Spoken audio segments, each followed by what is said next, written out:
highlight, we have other principals here tonight to talk a little bit about a transition. Obviously, I talked about some of the hard work it's taken to get to a balanced budget, but we are now in the process of transitioning some families and students from certain schools to others.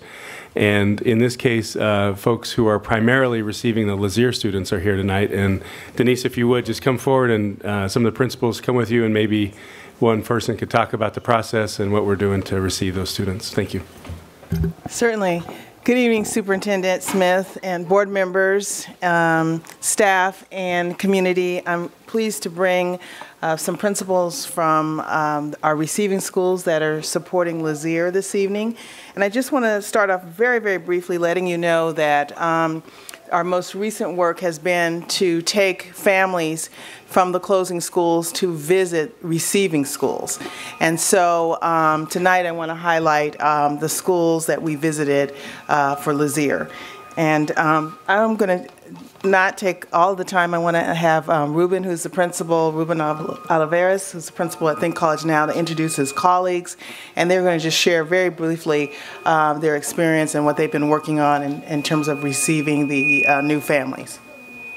Yes. Excuse me. I usually don't write stuff either. I actually put it on my iPhone here. But first off, I want to thank the board. Thank you for having us here tonight. And also congratulations to Peralta. Amazing stuff that you guys are doing. As far as the Lazier parents, thank you, Dr. Smith. Thank you, board, for having us. Like I said, we're very excited. I know that families have visited our schools. Know that TCN is a place. TCN, why don't I start by introducing my colleagues here. I have Sarah Stone from Redwood Heights. I have Eduardo Munoz from International Community School, who is actually our sister school on our campus, and also Nima Tahai from Garfield, who are here. And I know many of you know them. Many of you have visited these schools, especially the Lazier families. The message here is that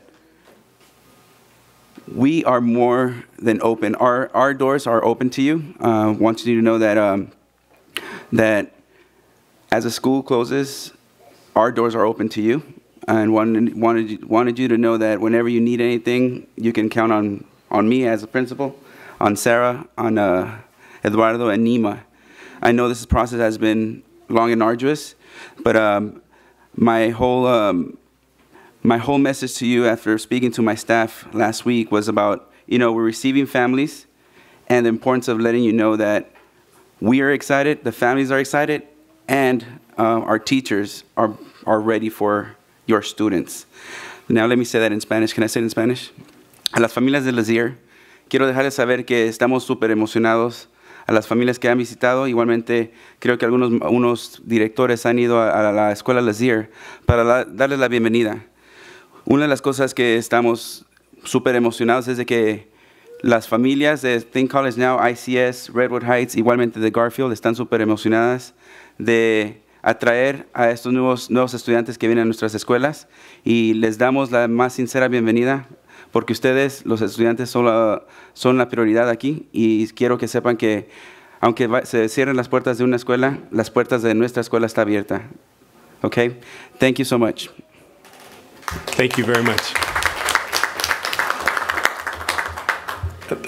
I do want to mention, just very briefly, Tammy Rose, Principal Rose from La Escuelita, was not able to be here tonight, but certainly sent her remarks.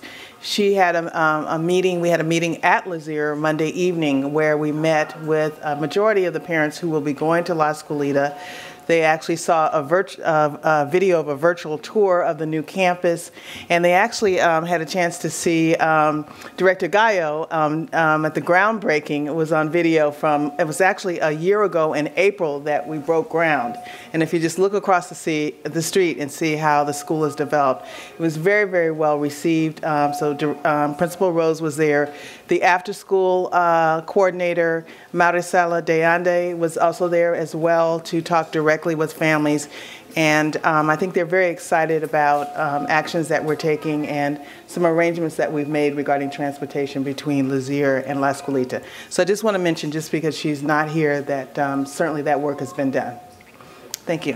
Thank you very much, Ms. Sadler. Thank you very much to the principals for coming tonight and for the work you're doing to work with families and students. Thank you. And thank you, Ms. Sadler, for your work in this transition. I know how complicated and difficult it has been. I actually have a question for the 4 principals that are here.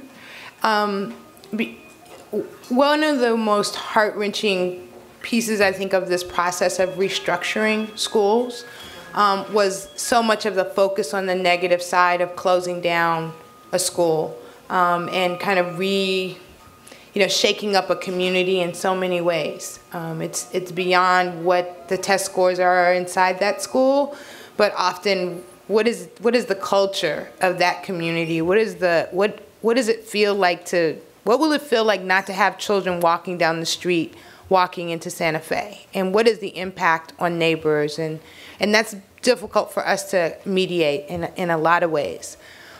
And one of the things that folks did in a very emotional kind of state was to state that in some way we were indicting the children, that we were saying that those children were not worthy of education, and that they were not smart, and that they were not brilliant, and they were not shining.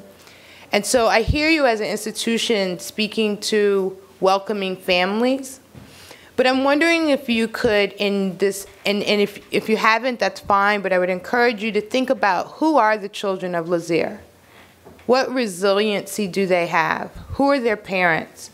And what are the things that you are excited about that will now be transplanted on your own campuses as a result of Lazeer children coming, as a result of Lazeer parents coming, as a result of their own thirst for education and learning? So I don't know if you've thought about Lazeer as, one of your sister schools and the strength that they actually, and assets that they will bring. And I'm wondering if anyone has any thoughts on it. And if you haven't, please think about that. Looks like one of our principals wants to come forward. Ms. Stone. If it's okay, I'd like to answer. I've actually thought a lot about that with this process of the closing schools. I grew up in Oakland, and I'm an educator in Oakland for all Oakland students, and I see all of the children in Oakland as my students, and the parents and the families as the people that I serve. And the things that I know about Lazeer that are really special, the students are scholars, they're scientists. I'm so excited to bring that strength and that culture into Redwood Heights and strengthen Redwood Heights through that. The other thing that I know about Lazeer is that the families are strong and they care about their children and they care about the school that they're at, and that will only strengthen our school. So I'm very excited to have them join our community and bring all of that wonderful energy that they have with them.